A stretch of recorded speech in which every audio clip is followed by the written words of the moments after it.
This episode of Selling with Social is being brought to you by STAR, the Sales Team Alpine Retreat, a Frost Sullivan Executive MindXchange taking place this February 7th through 9th, 2018 in Lake Tahoe, Nevada. And now to Selling with Social. Take the literal, put all your eggs in one basket. If you've got a lot of eggs and you're carrying them in one basket, well, what if you drop that basket? What if something happens to that basket? What if you lose that basket? Exactly the same thing for a business owner.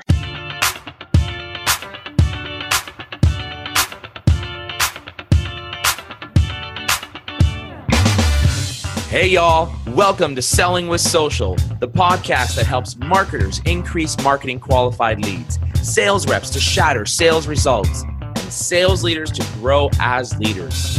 Each show, we interview sales, marketing, and social media practitioners, leaders, and influencers to help you connect, close more deals, build stronger relationships with clients, and improve your sales productivity. I'm Mario Martinez Jr. You're now listening to Selling with Social.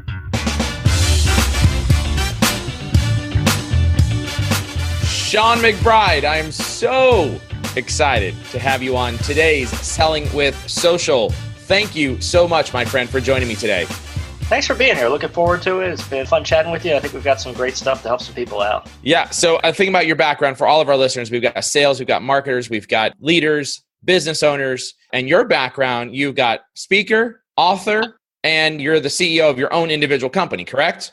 That's right. Wear all those different hats and everything's kind of coalesced around helping people with their business plans. Building businesses are stronger, so we're looking for hidden risks, untapped opportunities, protect that wealth for themselves and that next generation. So those are the types of things we're working with clients on. But I do it in different ways depending on what people need. You know, sometimes people need a speaker, sometimes they want to take it in a book form, sometimes they want to consult with me. And we'll just help with what they need.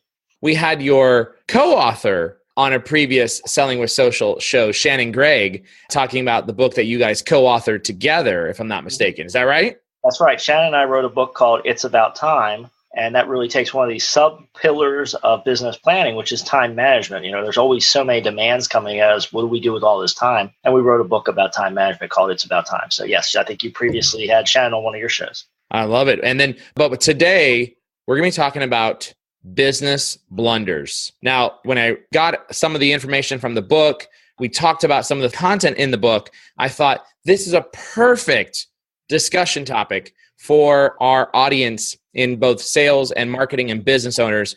You've got an interesting story. And before we go into talking about some of these business blunders, you actually were never on a sales or marketing side. You actually started out on the legal side. And you transitioned over into being a business owner and talking about these things to folks like our audience today. So tell us a little bit about your background. Yeah, sure. I studied accounting as an undergrad. So I started out in that world. I was good at math in school. I liked business. People were like, oh, you should be an accountant. And so I studied accounting and I said, I cannot see spending my entire life doing exactly this, doing audits, going in, looking at people's paperwork, ticking and tying. But I took a survey course in business law, and that really drove the early part of my career. And so I went to law school, did what they told you to do there, went to some of the biggest law firms in the world, spent about 10 years working for 3 very large international law firms. And then about 5 years ago or so, I reinvented myself and said, I want to work with more small businesses. I really want to help people actually do stuff rather than do paperwork on larger transactions, jumped out there. And from there, I evolved into doing a lot of speaking and business strategy work because I started seeing what works and what doesn't work in businesses from that legal background. And that's what really drove where I am now, and plus the book Business Blunders. And the company that you have today is, and what is your primary focus? Company I have is called McBride for Business, LLC.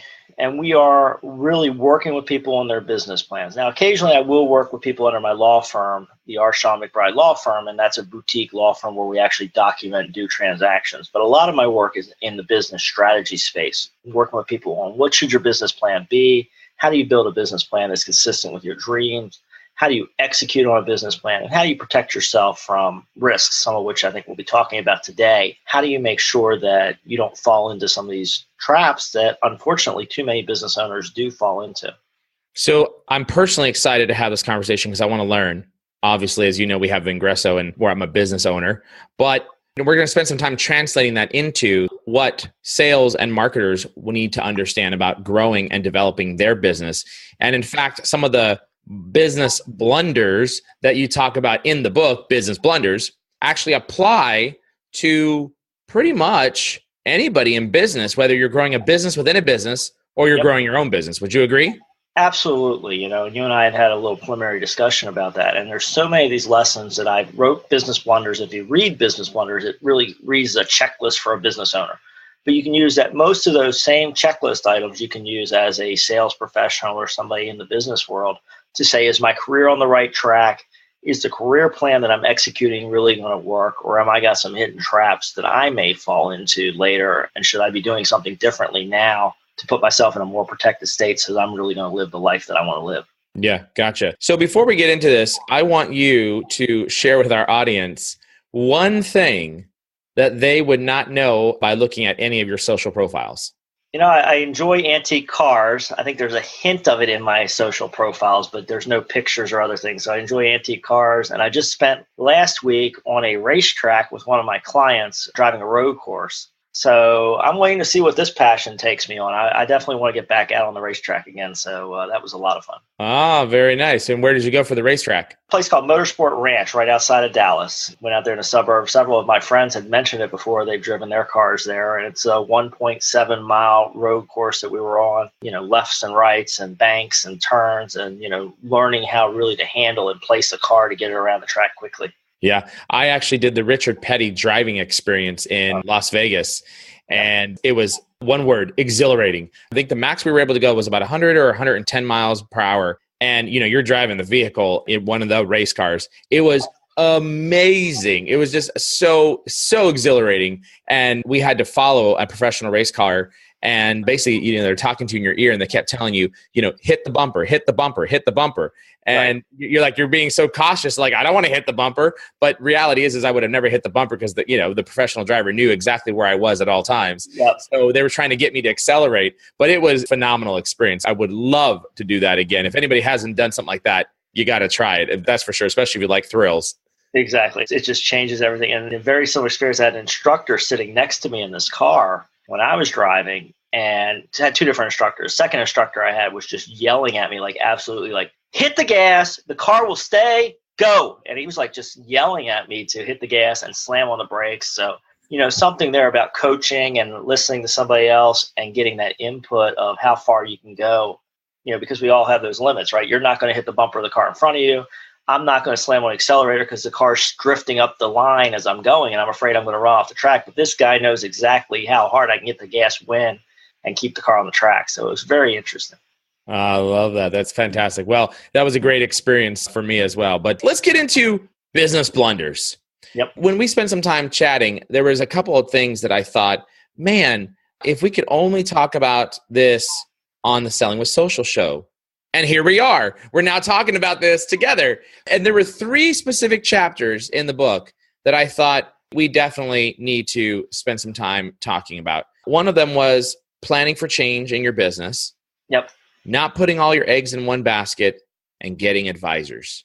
And these 3 things I think are super salient points for sales professionals, sales leaders, marketing leaders, because we are going to have, and starting out with the first topic, change all the time in our business. If you're a business owner, if you are a sales rep, doesn't matter. Change is going to happen. It may be with the product, it may be with technology, maybe with the processes, it may be with the business, maybe with losing a customer, gaining a customer.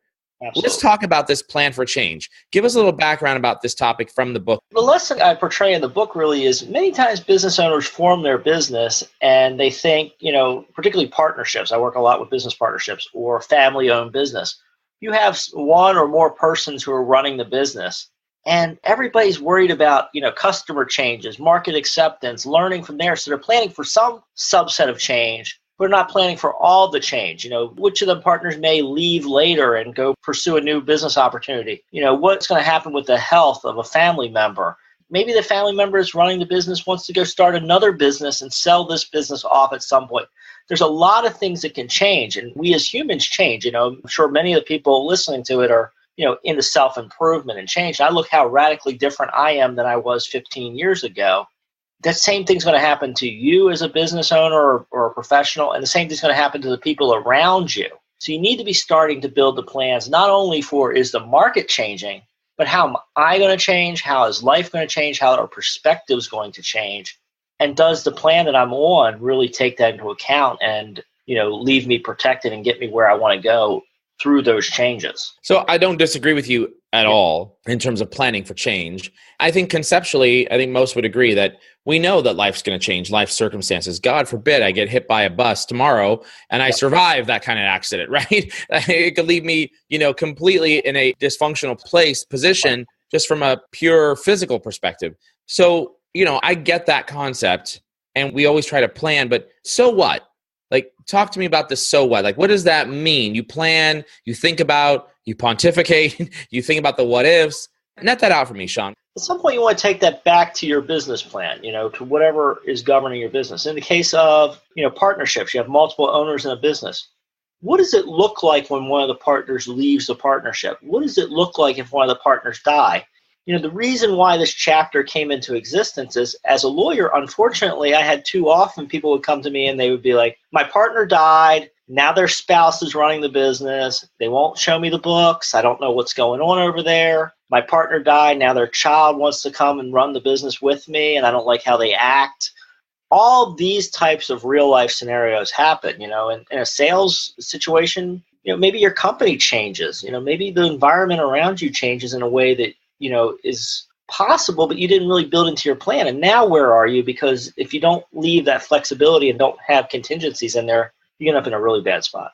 So what do I do? Let's talk about first the business within a business. Yep. I'm a sales guy. I've got a $2 million a year book of business within my company. Yep. $2 million a year is a pretty big business, right? It's it's a big small business. Right. The type of change that might affect me, could it be shrinking of the company? Product and technology? I mean, what are the types of things that might change? And then what do I do? How do I start planning for that? If I'm that person, sitting in that $2 million a year inside a company scenario, I'm thinking about, what if commission structures get changed? Because that happens sometimes, right? You've got a great deal going. It could be tied to an acquisition, could be tied to a change of management, could be tied to financial performance. But what happens if suddenly, this profitable $2 million book of business becomes an unprofitable or not as profitable of $2 million book of business? What if something changes with the product? The competitor comes up and sneaks up behind us and starts doing something differently. What if the rules of the game change? What if I just get somebody who is a total terror that comes into the leadership of the company and what was a desirable job no longer is desirable? How am I going to ebb and flow? Because more and more these days, we control our destinies, right? No longer is it show up to work 9 to 5, put in your 30 years and get a gold watch, right? Nobody expects that anymore. It's almost laughable to say it, but our parents and our parents' parents, that was their reality, right? So in 1 or 2 generations, we've completely wiped away a notion of what used to be. We own our careers. So how are we planning to keep our economic strength if those that the companies we're relying on change the rules of the game on us? And they do sometimes. So as an example, and this happened a lot, right, throughout my entire career. I think you gave some really good examples. Commission structure change. I don't like it. I've seen reps where a commission plan has changed from year over year, and they were looking at closing that big deal, and it closed, especially in software, it closed in December. And they calculated that payout. We're talking about millions of dollars worth of payout. And the commission structure changed so that in the following year, when they recognized that revenue, it went from millions of dollars down to $250,000 or $500,000. That is, to me, and the worst part about it was leadership made that change and didn't make the exception to that individual, right? And that is one of the worst things that an organization can do. And if you're a leader that is in a position where you are thinking about changing commission structure, you've got to do what's right for the business, but also you need to make whole the individual.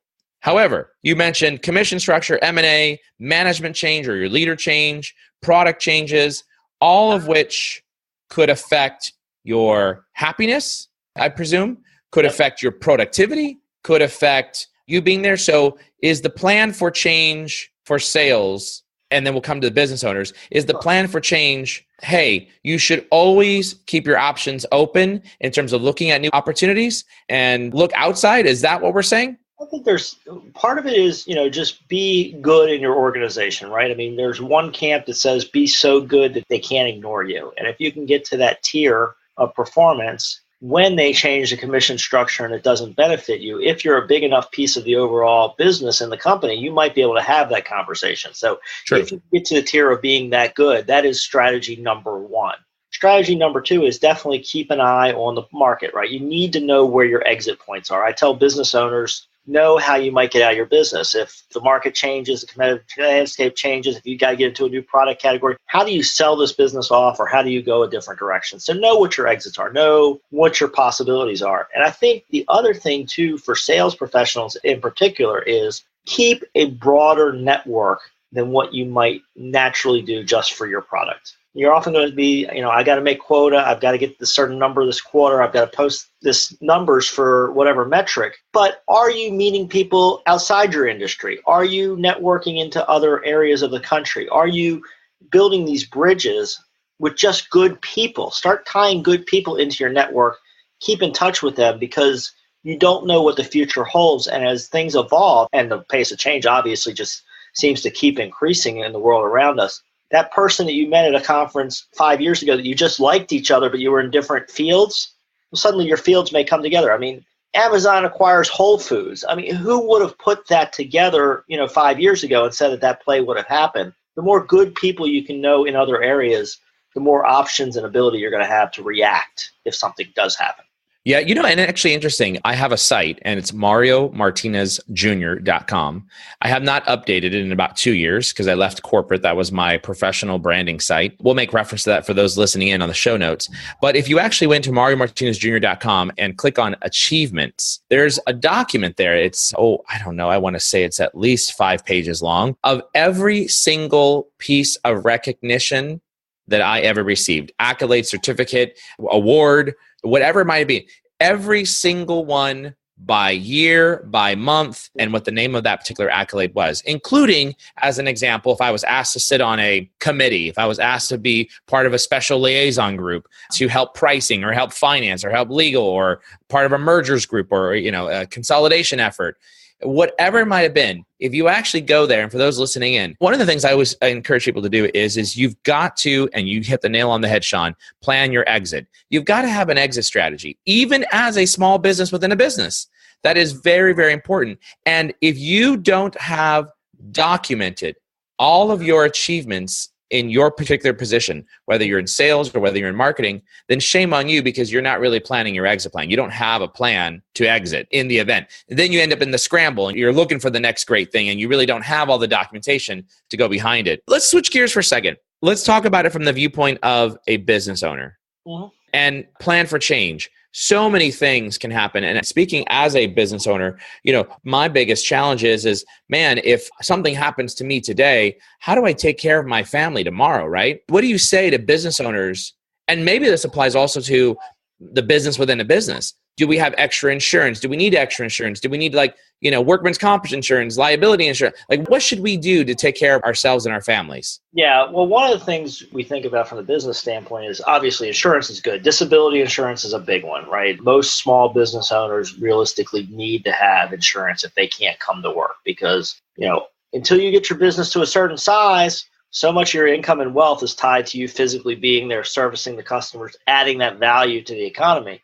You've got to have a way to provide for yourself and your family if something happens to you. So disability insurance is kind of like building block number one. What I like to work with my clients on is building a management team, and not necessarily people that are in there running the business every day, but certainly having people that know what's going on. For several of my clients, I've built a board of directors that has authority in the event something happens to the business owner. So the business owner really controls the business, they run the business, but for these clients, they're in the discipline of having monthly and quarterly meetings with other outside advisors. Those outside advisors know the financials, they know the key players, they know what's going on in the business. And then if something happens to that owner, let's say they end up, unfortunately in a coma for 2 months, these people are ready to jump in.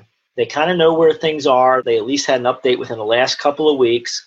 They know who to supervise, and that keeps that family members from having to come in there and figure everything out. We've got professional business people that are ready to jump in and steer the ship until we can get a longer term plan in place. So it gets us through the rocky water to get things moving forward and protects that wealth for the family and the business owner who's, in a dire situation at that moment. Yeah, that's a great point. And in terms of resources, oftentimes if you're working with a corporation, you end up having disability insurance through the corporation. But for those that are not and they're getting on their own, where do you go? What do you do?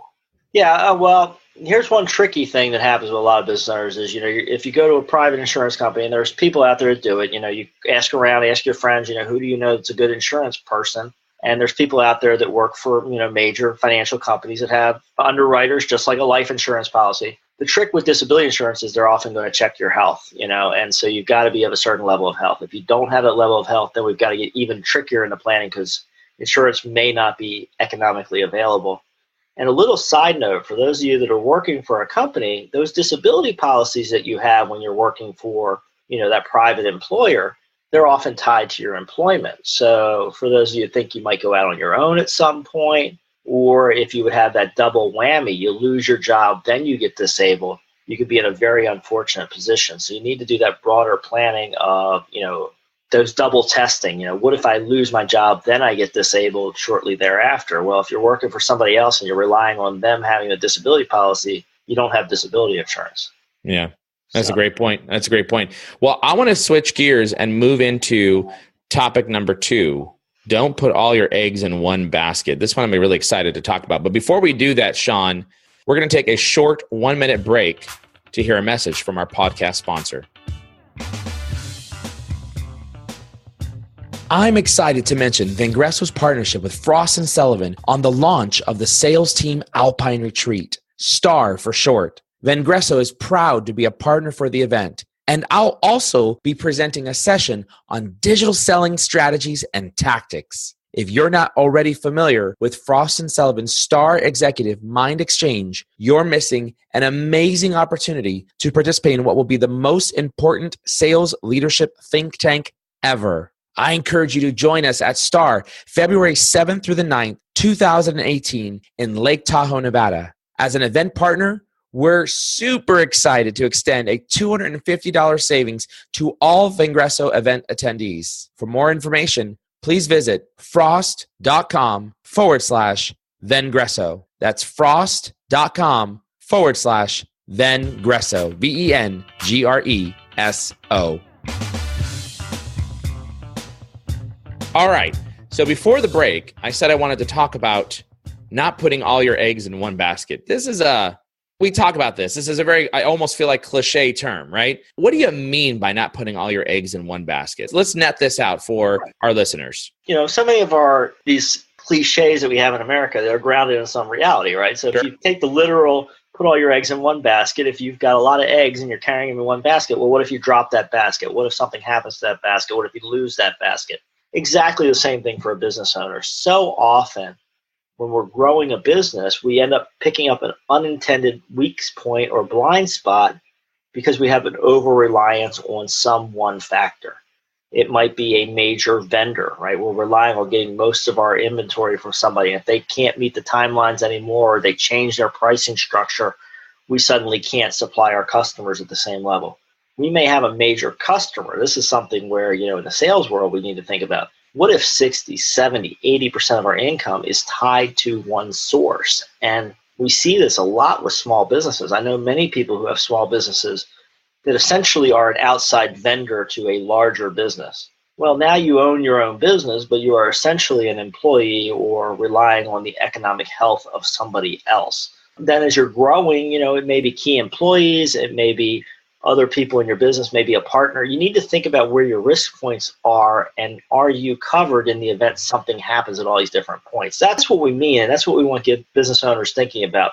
Unfortunately, when people come to my office in panic situations, one of the things we sometimes trace it back to is they had too much reliance on one particular person or factor in their business. I think of this in the world of sales, and we talk about this all the time when we're doing pipeline review. If you're expected to produce, let's just for argument's sake, say, $100,000 a month in terms of closed revenue or annual contract value, ACV. If you're expected to produce $100K per month, and you consistently have only 100K in your pipeline, you're never going to make your number, right? Because the reality of closing 100% of everything is almost next to near impossible. Sure. I mean, it could happen, Yeah. but it's not necessarily probable, right? So in the world of sales, when you're talking about hitting your number and an objective, you got to have that 3 and sometimes 10x, depending on your close ratio, right? Of what it is that you're looking to achieve every single month.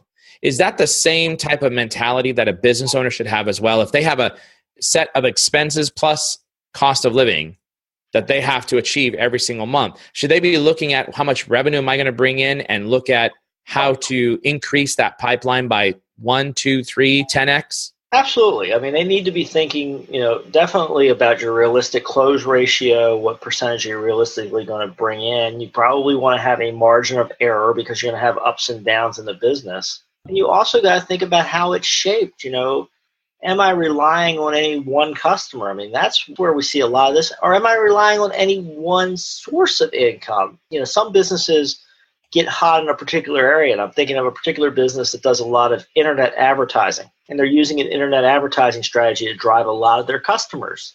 And it's great because they're expanding their revenue numbers and everything's looking good. But I think we've all read the articles and we all know that some of these advertising strategies can change overnight if the major player who owns the platform changes the algorithm or changes the rules. So are you diversified if you're bringing in multiple millions of dollars a year of income through one strategy? If somebody changes the rules and that strategy stops working, do you have another strategy sitting there in the background that maybe is not bringing you as much money? Everything's not going to be as powerful as the other, but do you have another strategy that's ready to go that you could move back to a plan B if strategy A, suddenly the rules of the games change? Yeah. And to your point, I mean, if you have that big whale of a deal that is going to produce, your 100K goal of revenue, but it doesn't close, then your plan B has got to get you somewhere close to that, right? And hopefully your plan B can get you over that is what I would say. Well, and we'll occasionally see this with sales professionals too. Every once in a while in your career, you might hit that spot where you've just got a great customer that's calling you up regularly. You're servicing them. They're calling you. You're servicing them. And suddenly, you're making numbers because you've got a great customer. You've got a great relationship. Yeah. Don't sit back on your laurels too much because, that customer might get acquired. That key contact that customer might go away. Budgets might be slashed. A lot of things could happen. They could cause that very comfortable making of your cycle to change. So that's the key. And the business owners, they'll do it because they get a great customer, just keeps buying more and more and more. And that account just keeps spiraling up. But if you don't stop and think about the overall portfolio of clients and how it all looks, you're getting a bigger and bigger reliance on that customer, which makes them stronger and more powerful and increases your risk factor exponentially. Yeah. When I was in the global account space where, we used to manage a 1-to-1, it was one account executive or manager to one account. That's when it's all or nothing. It's feast or famine, right? And usually, you can do pretty well in those accounts, especially where you're trying to grow the top line revenue. But I always said to folks that worked for me, a smart salesperson knows when it's time to exit. And because you are going to get into those situations where the gift that keeps on giving is not going to keep on giving. Right. I mean, anything, that's pure economics, right? We learn anytime there's excess profits or anytime there's something that's just too good to be true, economic change is going to flatten that, and if you really do have that customer that becomes the golden goose that just keeps paying you money and paying you money and paying you money, at some point, somebody's going to come in there and review that account and say, how can we flatten this out? How can we simplify the structure? And in corporate speak, when they say simplify the structure and save some costs, that usually means we'll eliminate some jobs, Yeah, exactly. So again, going back to, these terms that we're using, don't put all your eggs in one basket. We know that. I mean, this is fairly cliche, right? I mean, that this is not anything new. Is this just more of the shot out that says, hey, this, but you're not addressing it and you need to address it? Is this what that is? Yeah, when I wrote Business Blunders, and I put this in the beginning of the book, and I've continued some informal research as I've talked to business owners since it came out there. These are 10 common mistakes, right? So I profiled 10 of the most common reasons clients showed up at my door with a problem. So these things do happen. And what I found when I speak to audiences, when I work with business owners, is there's 10 items in my book. usually they're doing great on 8 or 9 of them. So they'll say, oh yeah, I don't have all my eggs in one basket. I don't have but I didn't really think about that, or I haven't visited that in a few years and I've got a problem over there. So, not all of us are going to have our eggs in one basket. Some of us might have a perfectly diversified sales list and we might be doing great on that thing. This is one of those things you want to go back to. Put a note in your calendar every quarter or every year. Look at your pipeline for this, because it'll sneak up on you. You'll just be excited because you're making quota every quarter and drifting because that customer is just growing. Your paychecks are getting bigger. You're not thinking about it until one day you've got, 80% of your income coming from one customer, and then that customer, decides they're going a different direction. It's one of those things that sneaks up on you. So I would say the key here is, if you're sitting here listening to this saying, I'm in great shape, I have a nice diversified client base, look at that every 6 months, every year. Look at those percentages and ratios and make sure this issue isn't sneaking up on you. Well, and I'll tell you, Shawn, I mean, how many conversations that I personally had over my career about this exact topic to salespeople, where they thought, like, man, I thought the deal was going to close. They said they were going to sign the contract. We had everything lined up. We did everything right. Yep. Well, the one thing that you did wrong was you put all your eggs in one basket. Right. Yeah. One deal, right? So one deal. You're pushing to make quota. That one deal is going to get you over the line. So I'm just going to get that deal finished off. I'm going to put all my attention into it. But you don't control the customer. I mean, their board may go a different direction. They may hit a budgetary issue. They may get caught up in an acquisition talk. They might get in an SEC investigation. I've had that happen. A client or a potential client, suddenly one day, they get a regulatory person, IRS, SEC, somebody like that steps in from left field and completely changes it. So, that's right. Don't put, even within a diversified sales portfolio, there's going to be times you might be relying on one customer too much. Yeah, absolutely. You gave a lot of great examples of why a deal might not happen. One that I recently heard of where the CEO was fired. So that project that was being pushed by the CEO went, guess what? Bye-bye, or at least put on hold, right? So those are great points. The other thing that we had talked about is about getting advisors. And I'm really kind of passionate about this topic, especially when it comes to sales and marketers and those that are young inside of sales and those that are older inside of sales, and getting this concept of advisors. So talk to me a little bit about, from the business standpoint, the business owner standpoint, what does getting advisors have to do with your success? Everything. That's a bold statement. I do. I mean, I know very few business people that have been extremely successful without advisors. Even from even the Facebooks of the world, right? Mark Zuckerberg, who is obviously a genius in running a business and has built something of incredible value. He had private equity and venture capital firms in there very early, telling him how to tweak Facebook and what to do. He had outside advice.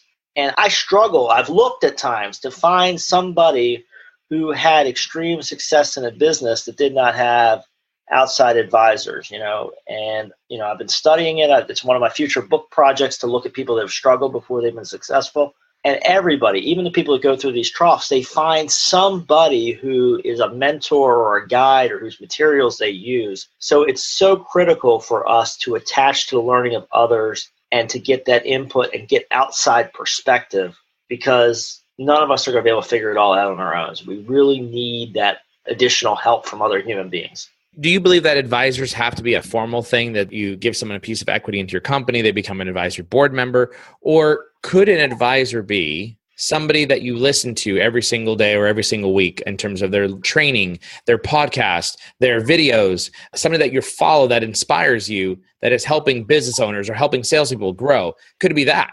Oh, I think so. I mean, I think this takes a lot of forms, particularly in modern technology. There was a day and age where you had really, let's zoom back 100 years, right? If you needed an advisor, you only had a handful of choices. You could go read a book, or you could go talk to somebody else, maybe on a telephone even back then. But that was about it. Now with all the stuff, podcasts, video recordings, online training, seminars you can go to, business mastery, boot camps, masterminds, formal advisors on your board of directors, board of advisors, advisory board. There's 100 different ways you can do it. But what you really need to be doing is you need to be mixing different minds together. You need to be getting asked questions. You need to be justifying what you're doing and working through the process. And you need somebody looking for your blind spots. somebody from the outside that's telling you, hey, did you think about that? Do you realize you have a risk here? Did you forget to cover your base over here? It's really critical to get somebody that's looking in on you. And I think you need it different ways. I mean, sometimes a podcast, sometimes that's going to be great. And then sometimes you need to call somebody. Maybe it's somebody who you followed for a long period of time. And then one day your business is getting bigger and you say, hey, let me pick up the phone and I'm actually going to buy some of their time to really take my business to the next level. But that outside perspective is going to make a big difference for you. So you've got the, passive, I'm listening to people, I'm learning, I'm applying different principles that I learn. And then you've got, the more active advisors where you're actually going out and spending one-on-one time and having conversations, whether they're in a personal friend category or they're in a advisory board role category. It doesn't really matter. But let me ask you a question. How do you go and get an advisor? What's the right methodology? Like, should I call up Mark Zuckerberg from Facebook and say, hey, we're looking for advisors for our company? I mean, is that the right way to do it? Yeah, I mean, you're probably not going to be able to bridge that gap, right? I mean, if you call Mark Zuckerberg, he's probably... Hey, man, don't give me that challenge. I'll make that happen. If you can get a Mark Zuckerberg on your board of advisors, and some people do use their board of advisors that way for strategic introductions, right? I mean, there's another benefit of it. But you really need to think about, and I've worked through clients with this, you need to think about who you need. Are there weak spots in your background? A lot of business owners are weaker on the financial side. They don't understand the numbers. They don't understand how that flows. So getting somebody in your mix of advisors that's a financial expert that can really run the numbers, explain to you how it's going to look from an investor or banker standpoint and drive you home on that point, that might be a very powerful member of your team. Are you struggling with sales and marketing? Do you need a sales and marketing person? So you want to look at the mix of who you need and then start building it from there. And a lot of my clients, I have them work their network. So, okay, I do need a financial expert now, but maybe I don't have the CPA that I do want to put on my board because they don't have the right personality. Well, call your insurance person, call your attorney, call somebody else you're working with and say, who would be a good financial person to get on our board? And then you can start building it that way, from piece by piece. And you're going to change these people out over time as your business changes anyway. But it's like so many things. Get started, build a nice core, and then just start revising it and improving it as you go. I like what you said there in terms of getting advisors that have different expertise. And one of the things that we've done is getting advisors that have an expertise that we don't have or that we feel like we have a gap in. Yeah, and a great example of that is we're sourcing for advisors that have an IT expertise on the technology side, right? We're digital sales influencers. We're not technologists. So, we don't need that person to be our IT person, but they should have some great working knowledge they can guide and direct us, right? So those are some gaps that we see, and we think that we could fill those gaps by having, the right type of person engaged with our business. All right, let's switch that around though. Should sales and marketers have advisors within a company? I think so, and you're going to have to look at your company and see what's realistic. Some companies have programs for this, right? You're going to get advise somebody. Maybe they're good, maybe they're bad. I will tell you the people that I've known that have been the most successful, right now, Shannon, we mentioned Shannon and I, we're working with a team right now, on a sales team, on their time management issues. And the manager that's hiring us, the leader of this organization, she uses her personal money to buy into events to go get additional training and expand her knowledge. And is there an accident that she's a leader of the business and that she's had a very successful career and she's investing her money and her time in developing herself? And I keep seeing this relationship, right? People that find the time and find the help to become better, they move ahead in the organizations. Those that sit back passively and wait for the company to tell them who to meet with and how often they should meet and what they should do, they tend to get stuck in the lower level positions. And they're the ones that are more at risk in an economic downturn. They're the ones that are more at risk if the rules change because they don't have the power to renegotiate. I highly recommend you take your own and this was a mistake I made in my career, right? I spent 10 years in the largest law firms. They told me what to do. I listened. It wasn't until I started my own businesses that I took my own personal development in my own hands. Yeah. If you're working for yourself or somebody else, take your own personal development in your hands. You develop your personal development program. You don't develop it for somebody else. You develop it for you and for your goals. And for almost everybody, I think part of that personal development program has to be getting some fresh perspectives and some outside ideas and getting some things to make you grow in different knowledge areas. But I also think what this means as well, Shawn, is that, especially in the corporate side, that leaders need to be willing to take on a mentoring role. You need to be mentoring at all times. And I think this is very interesting because a lot of leaders are probably listening right now saying, oh, I always mentor. I've got my direct reports that I mentor. No, that's not what we're talking about. That's not what I'm talking about. There are programs that out there like Everwise. I'm a mentor for Everwise. I haven't done anything in the last, I think it's been 9 months because I've just been heads down with Vengreso. But I was mentoring a person who was on the engineering architecture side of the house for one of the largest software companies. And he was in South America managing a large organization. And he wanted to get mentoring and advice on how to really move the needle and work with his leaders to be able to get more visibility. Yep. That was through Everwise, right? I mean, like I joined that program to give back. Now, there have been plenty of other times where I personally have done the following.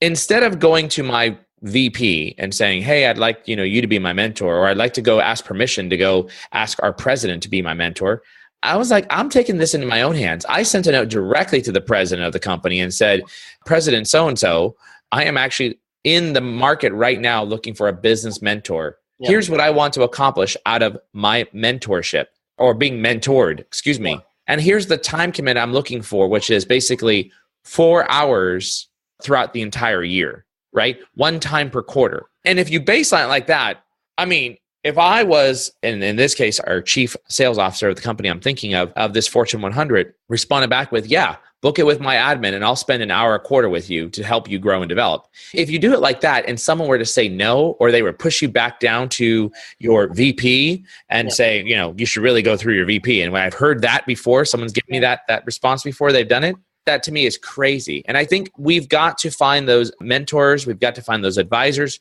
who can help champion our cause, who can help us evangelize our name and our brand. At the same time, we've got to be ballsy enough to be able to go out there and ask for help where we think we need the help at.